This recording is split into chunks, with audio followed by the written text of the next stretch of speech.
What's up, everyone? Welcome to another edition of Beyond the Arc, along with Anthony Morrow. I am Colby Daniels. Hope everyone has survived the snowstorm 2026. I know like half the country was under severe winter storm watch, so we've had our share of snowball fights and sledding and all that good stuff. And finally, the cabin fever has set in, and we are venturing out, but the roads are getting better and all that good stuff. But it is good to see your face, my friend. What is happening with you? What's up, Cole? Man, we doing well, man. Did a little sledding, messed around in the snow. We don't get snow often, like every 3 or 4 years. So, they made a big deal. But yeah, it's like, I think this may be I've never seen a half the nation ice storm in my life or a snowstorm. Yeah, Crazy, man. So, but, luckily everybody got through it, man. Shout out to all the dads. They got to finally get out the house yesterday around here. Roads were finally clear. It's only so much Madden 2K you can play, man. And that's right. Netflix, you gotta get outside, man. But we're doing good, man. Very good. Very good. Well, the Thunder lost a couple on their home floor and finally bounced back 38-10 as we record the podcast. Best record in the NBA. They still lead the Western Conference by 6, despite all the injuries accumulating and once again, not necessarily playing their best brand of basketball, but they're finding ways. We have the trade deadline coming up next week. So this is kind of an interesting time of the NBA schedule. So in terms of trade deadline, with the Thunder struggling somewhat over the last few weeks, I know it's generated a lot of conversation about who should be traded, what the Thunder should do, how aggressive should they be. So let's start there. I guess aggressive means different things to different people, but how aggressive should Sam Presti be in the trade market? Giannis. I've been saying it. It really hit me like over the break, like over this little snow. Giannis, bro. Go get it. Because you accumulated all these picks. You asked me who's off the table. You can't trade Shea. And for me, that's about it. No disrespect to none of the guys. But if you go make a real swing for now and the future, Chet, J-Dub, I love you. And however many picks they want. And then we move on. We're going from there. I mean, I love J-Dub. I love Chet. I love his upside. And I think it works well for both teams. Because you still got two rising stars. You got two all-star caliber guys in the East now. If you Milwaukee, if you get Chet and J-Dub, then you got a lot of picks, depending on what that looks like. So you got something to build on in Milwaukee if you already know you have to trade him or he's not going to be there. I don't think he's going to play another game for the Bucks this year. Giannis, yeah, I'm sorry. You get Shea and Giannis with all those other young great pieces around him, that's going to change the West. That's just my opinion. I was trying to think of any scenarios. Miami, I don't really, I don't know what they can give up to get Giannis. And now as of today, I saw they opening up talks. They listening to teams. So it's gonna happen. I didn't think it's gonna happen like that though. But you can't let them just walk. We see this every year with a superstar. We can't let them just walk. That's been going on since the beginning of the NBA. So now, if you're gonna take a swing, I mean, only thing I've been saying is shooting. But if you got an opportunity to get him, I'm like, it's the time to pull the trigger on that. And I think a lot of teams know that. And Sam is the genius, man. You're not gonna hear him, you're not gonna see him, something just gonna happen. Right. So that's why I'm like, I mean, Stealthy. I can't imagine he's not they haven't reached out, or he hasn't reached out to them like, hey, what's going on over there in Milwaukee? So and then he don't mind being in a small market. It's a winning franchise. They're gonna love him to life. So Giannis. That's it. That's all I have. Okay. No, that's all I got. I'm really torn on this one because there's a part of me that thinks it would be awesome to watch Giannis play on this team with SGA and a number of the other players simultaneously. When I start thinking about how well built the Thunder are, as everybody has said throughout the early portion of this season, to be a dynasty over the next 5 years, Giannis is in his 30s. And if you're giving up guys like J-Dub and Chet, who are just, I think, scratching the surface of what they're capable of, like those guys aren't even in their prime yet. I'm a little hesitant to say trade two guys that look like they could be perennial all-stars for the next decade for a guy that like right now helps you, but is already in his 30s. How many years does he have left before he is injured every year and you start to see the decline? And I think the depth is one of OKC's greatest assets.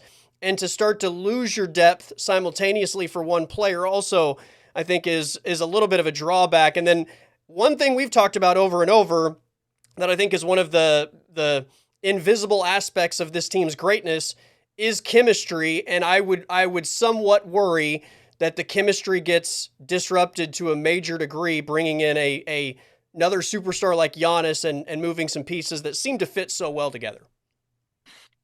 I understand that. I thought about that too. But if you want to win right now, again, Giannis what? 32, 31? 31, 32, I think, yeah. I'm pulling the trigger on it, bro.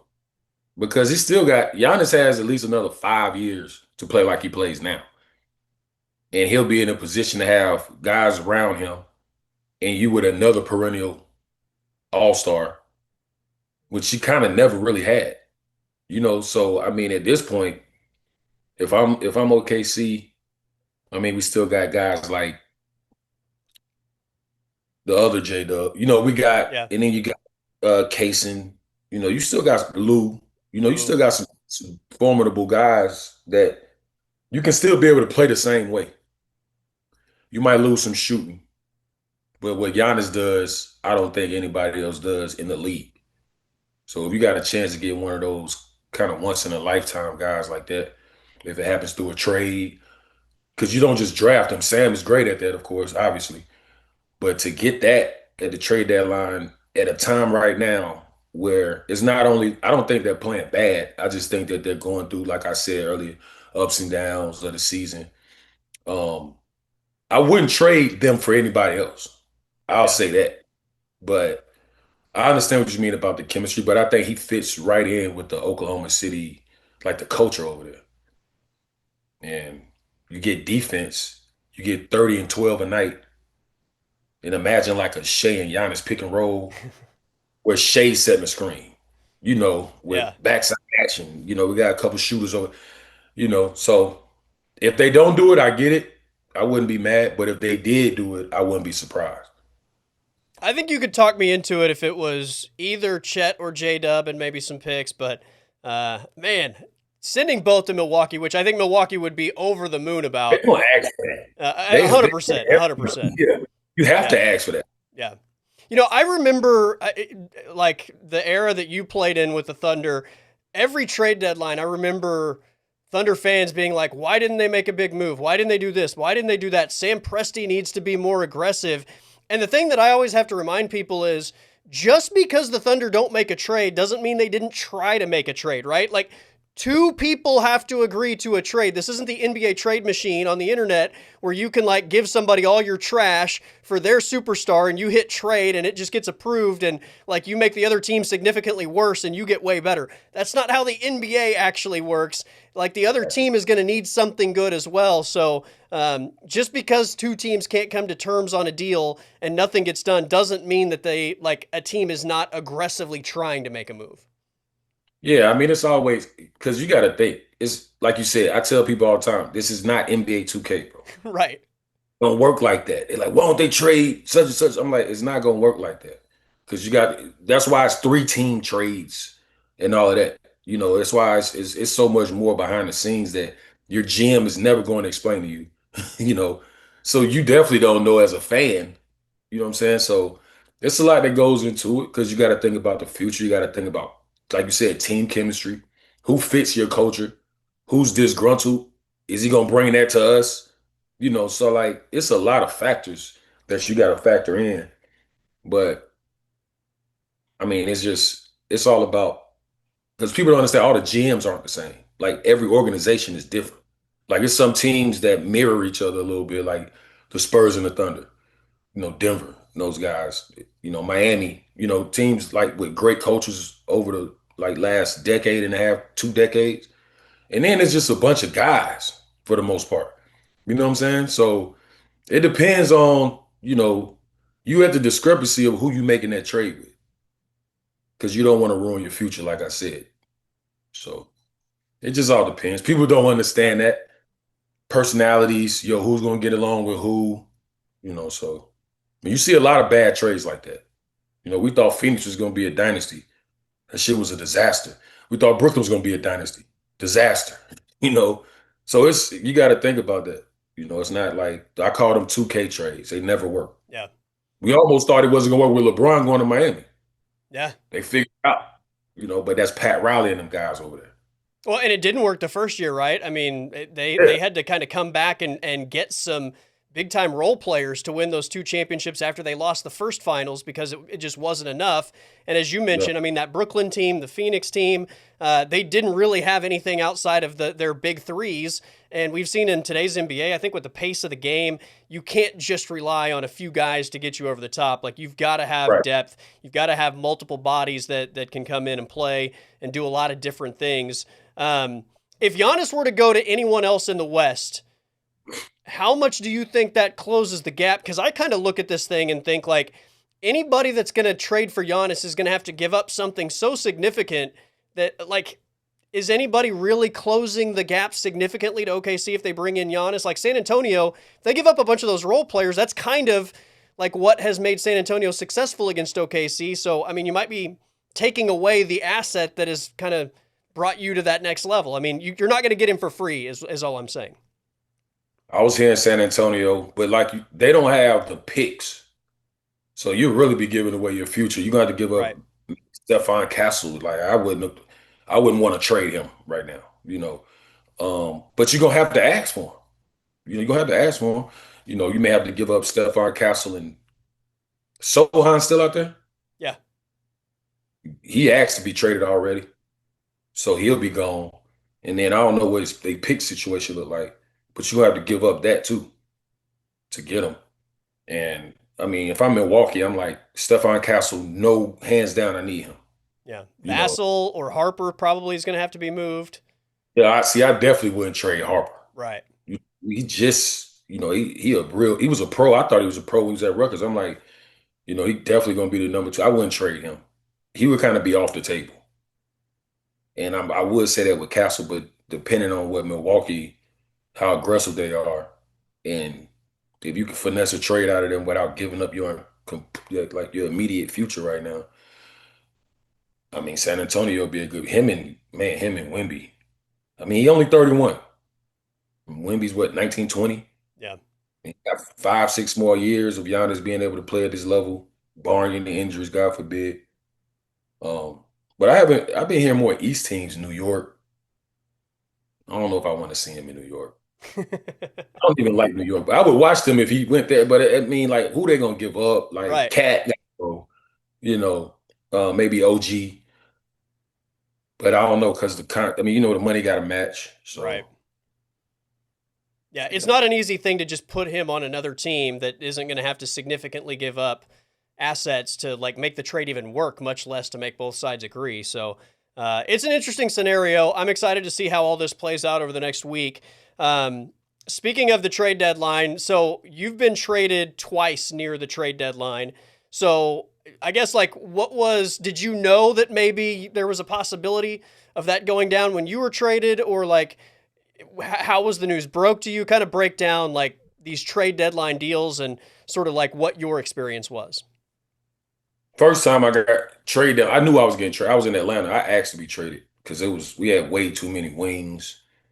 I wasn't playing much, and I didn't want to be in Atlanta as much as I love Atlanta. It's my second home. Being there at work is hard. You got everybody there. So I went to Dallas. That was cool. I was happy about that. I love Dallas. I wanted to stay in Dallas. And the second time was when the Thunder traded me to Chicago, and that one hurt. That one hurt because I found out on the internet. So after practice, we working out. We playing like 3-on-3 or something. And I see Russ and Troy Weaver, they talking, but I'm just not really thinking that. I was just watching this hoop. So afterwards, go lift, do my regular routine, cold tub, shower, whatever. Shower, I get in the cold tub, and I'm on my phone, and my Twitter's going crazy. So I'm like thinking something bad, like, please God, don't let nobody, you know how it is. Yeah. So I look through, I'm scrolling, and then like I look up and like I remember Steven was right there. Ennis. It was like Dre. It was like 5 or 6 guys just staring at me. And I was like, damn, I put my head down, went in there, got dressed, I had to go talk to Sam. And, Sam kept it real. He was like, man, he was like, you're the greatest shooter we ever had in the organization. He was like, but we had to make it work. It's a business. And it was tough, man. Shout out to the masseuse ladies was crying. Miss Angela was crying. It was cool to know I was loved like that there. I'm still loved there. I love and I love y'all. But that was tough, man. That was a tough one. That was like the first taste of like real business, you know. Because I got traded from Jersey. I mean, I got traded from Jersey to Atlanta, but that was off season. So you kind of got time to get your mind Right, wrapped right. around. And that was cool.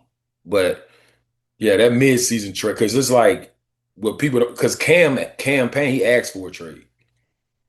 And that's the only reason we all got traded. You know what I'm saying? So they had to, I was the only thing that could make it work.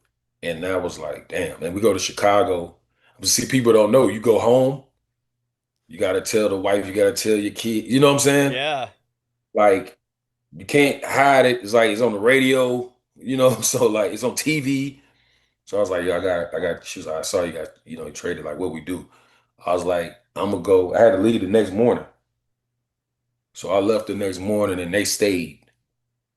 And then that offseason we moved everything back to Charlotte. So yeah, Was it Taj Gibson and Doug McDermott? Was that the deal? yep. It was yep. Me and Cam went to Chicago. Yeah, and Taj and Doug went to Oklahoma City. Yeah. Was there a part of you that like I know that you wanted the Thunder to succeed and all the friends you had on the roster, but is there part of you that like is hoping that the new guys coming in don't like outperform like what you were doing? I didn't even care about that, bro. I was like, I know I'm not gonna play in Chicago because Wade, Jimmy, Rondo, they had like a real, Yeah. time we were like a might have in Chicago might have been like a 7 seed at the time. But we knew we were better than most of the teams, and we almost beat the Celtics, number 1 seed. We squeezed in with the 8 seed. This before the play-in and all that. And we knew we could beat them. Rondo broke his hand, and that kind of just changed the whole. We were up 3-1, and we was excited. Everybody was locked in because when I got there, I'm like, this ain't nothing like Oklahoma City, man. No structure, like it's vets. No disrespect. We had Fred Hoiberg. They talking crazy to him, so it was just all over the place. But we were so good, we knew we could beat. And he had some guys. We worked hard. We hooped. We the offense was great. Like when I got to play, I played well. But I knew it was gonna be hard cracking that rotation, especially like those kind of trades. Unless you're just a guy that they like, look, we asked for you. So we got a Yeah. whole plan like that. Which so I understood what it was gonna be, but best part about I got family in Chicago. They got great restaurants. That's one of my favorite cities. Silver lining, bro. There you go. There you go. So I would imagine I've said this for years. Like at the trade deadline, like if there is news about possible Thunder trades, like it's probably complete nonsense because Sam Presti doesn't operate that way. Like he operates stealthy. Like nobody's talking about the trades that are actually going to happen. So if people are talking about it, it's probably some made up rumor. Um, so I guess like my question is, and this doesn't just apply to your time in OKC, but when you are getting into that final week before the trade deadline, like what is the feel of the guys in the locker room that maybe aren't like the centerpiece of a team that, potentially could be like, hey, we've got to throw this guy's contract in here to make this deal work? Like, is there a nervous energy from like most of the guys in the locker room, or how do people kind of handle that when they know there's the possibility of something happening? My experience, you kind of knew the guys that were going to get traded. So it's Okay. not like a huge elephant in the room. It's like if he get traded, we're not gonna be surprised. So it's like we just get ready for whoever's coming in. So it's kind of like that. But I like the year I signed after Golden State I signed with Jersey. I didn't think I was gonna wear a New Jersey uniform because that was when Carmelo was trying to get out of Denver, and it's like top teams was New York, and it was like 4 teams, and then he cut it down to the Knicks and the Nets because they knew we were going to Brooklyn next year. And I was like, I called my mom because it was like, you can't help but to see it. So that was scary because I'm like, yo, I just shipped my car here. I not even finished packing. We ain't started training camp. So like we just working out. And I remember like I came home from practice or like workouts or something. And I called my mom, like, Mom, I might get traded. She was like, you just got there. I'm like, it's the league, man. Like, it ain't like a 9 to 5, you know. And she was like, damn, so what you I was like, I can't do nothing but wait. And then um I remember I went laid down and then I woke up and then it was the news that he signed with the Knicks. So I was like, all right, cool. But it's stressful, bro. Yeah. It could get crazy, like for real. Because you done move your whole life, you done adjusted, and you could just, hey, you gotta go. So it is what it is. A lot of guys know what it is. You go through it. And you see some guys you get traded and it's like, damn, I hate to see.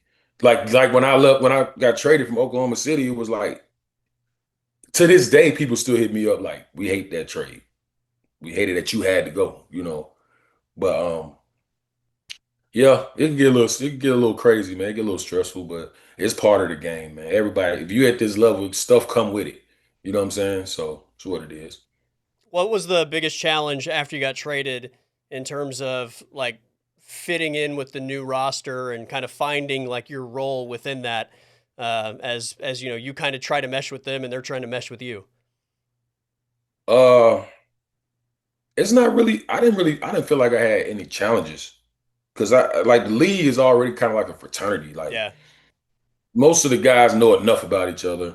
We watch each other play every game. Like so, it was to me it wasn't that much of an adjustment. I never had no real problems with anybody, any out of my teammates and nothing like that.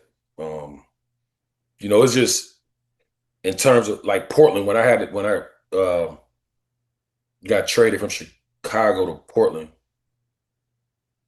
No, I went to training camp in Portland, and they cut me at the last day. Um, but like I was like, this is perfect because of how they played under Terry Stotts. I was like, I'm gonna play. I know I'm gonna be able to work my way into the rotation and be, But then they got young guys they gotta develop. They gotta pay guys. They gotta play the guys they just paid. So it's just a lot that comes with it, man. And that's why it's so important to always harp on like you got to be prepared because you never know what's going to happen. You don't know somebody get hurt. A trade might happen and your position might be open to step right into that role. So you just always got to be ready. But that was my thing. I was like, I'm going to be ready no Yeah. matter what. So So the it's trade been that. deadline is February 5th. This is our final show in the month of January. There's been a lot of talk, at least around OKC, the last like week or two about how tough the month of January is on the NBA schedule, and because of the NBA Cup, like the schedule's even more condensed. So it kind of amplifies maybe how tough the month of January is. But did you always feel like January was the toughest month of the season? It's like dog days. Like, how in baseball they got their dog days. Oh yeah, It's kind of like that because you added the cup, like you said, which shortens like the scheduling. So the games are closer.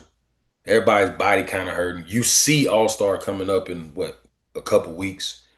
So like you may have if you go on a road trip to the Midwest, you got to play in the cold. You might have two. You might have a back to back and a day off, another game, a day off, and then another game before you come back home. Everybody's banged up, bodies hurting. Everybody's just kind of ready to get that all-star break, get to go home, lay down, chill with your family, your kids, really kick back and kind of recharge and reset. So yeah, January, especially like now, like mid January to All-Star, like that month, that's a tough month for most guys. I can't imagine now because they didn't added the cup. Like you said, games are closer. So it all depends. they're My bad. finding a way. They're finding a way. Maybe that contributes to Lou Dort and Jeremiah Fears getting in a fight. They're in the dog days and triggered easily. I got to get your take on what happened at the end of that game because it was kind of crazy. I mean, the game ends and I think everybody just kind of thinks it's over, and all of a sudden there's this complete melee on the floor. and Jeremiah Fears had to physically be taken off the floor by the Pelicans brass.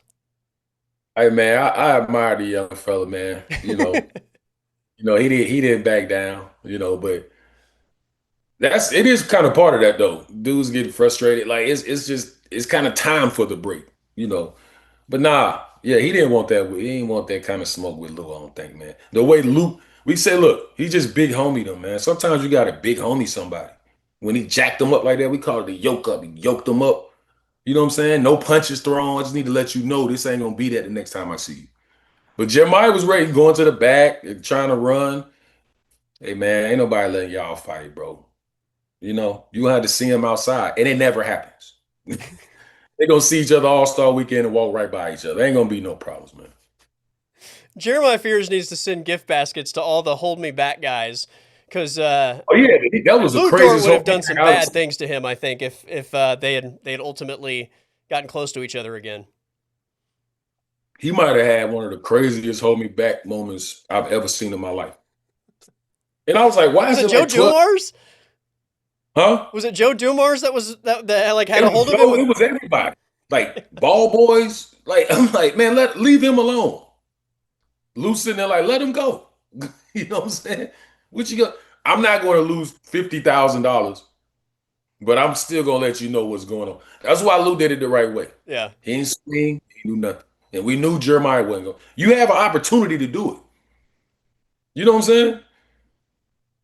So I just hate that shit. It's weird. yeah.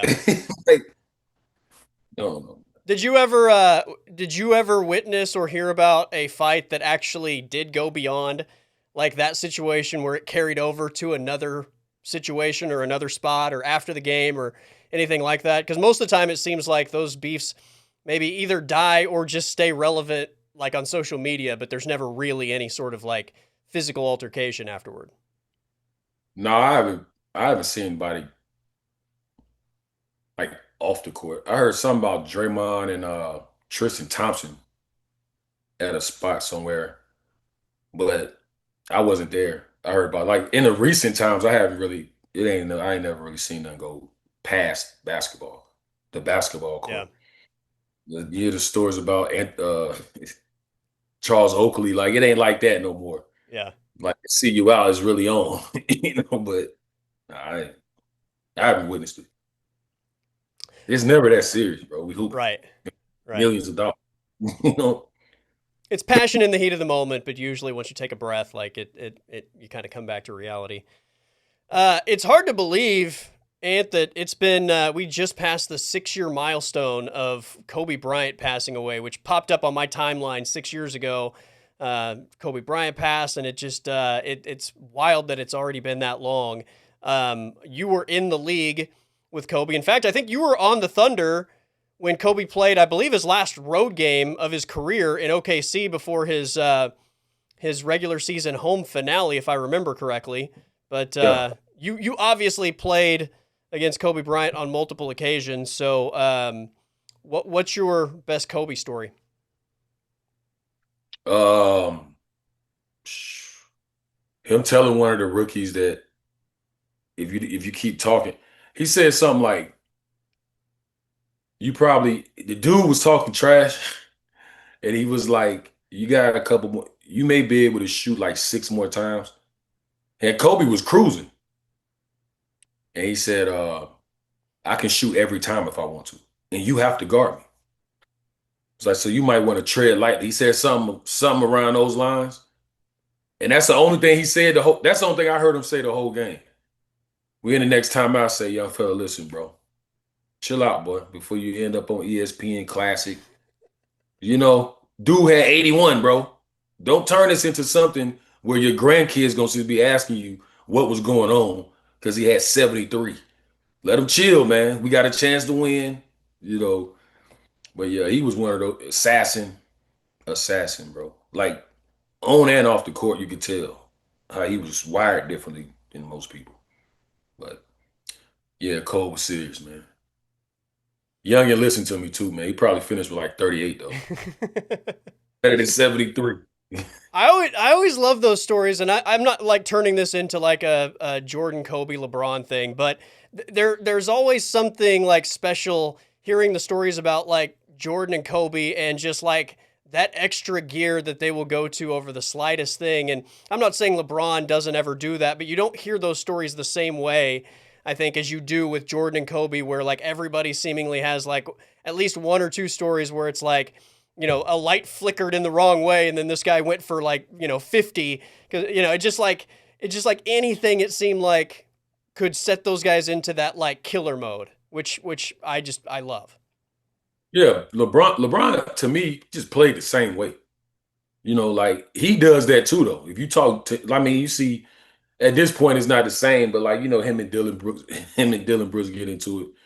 And I like Dylan Brooks. I like him. I would like him as a teammate. I wouldn't like him playing against him. But I like what he does with LeBron like that. Because he wouldn't have been able to do that in 2011, Bron. You know what I'm saying? But it's good for the sports. It's healthy competition. But Bron does that too. He did that. He did that. If you say something or he can't shoot, he might come down and he go 2 for 3 from three the next three possessions, you know, or make him go left, something like that. He just go left like 5 times in a row and get fouled on three and score on two. Like he'll do that. All right, before we wrap up, we last week we ran out of time to tell a recruiting story, but I mentioned before the college football national championship there were a bunch of fun stories about people taking recruiting trips to Miami. I had a couple buddies that told me their Miami recruiting trip stories that were hysterical. So we ran out of time for you to tell your recruiting trip story, but what's your best recruiting trip story from when you were leaving high school, getting ready for college? Definitely Georgia Tech, which I ended up going, obviously. The guys took, I can say it now, the guys took me to Magic City, and that was my first time in a strip club. I was like 17. That was a great experience, bro. And this is the old Magic City. Like this is what year? 2003. Yeah, yeah, it was a time. It was a time, bro.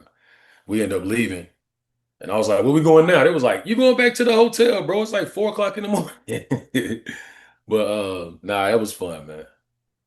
The whole weekend was cool because it was my birthday weekend too. Oh, that's perfect. Did you sign Yeah, on the dotted line that weekend, or was it later down the road? man, my coach. I would have. I told him I was coming, but it was like, just get back to Charlotte, talk to your coach, and we're gonna do it the right way. But I was like, I sign right now. She was like, nah, we gonna wait. But I knew I was. But that wasn't the only reason, obviously. But that helped. I was like, it's like this. Like I had never experienced Atlanta like that. I'm like, we go to Stone Mountain with my aunt Alice, when I was growing up every now and then. But like I was like, yeah, the whole city was great though.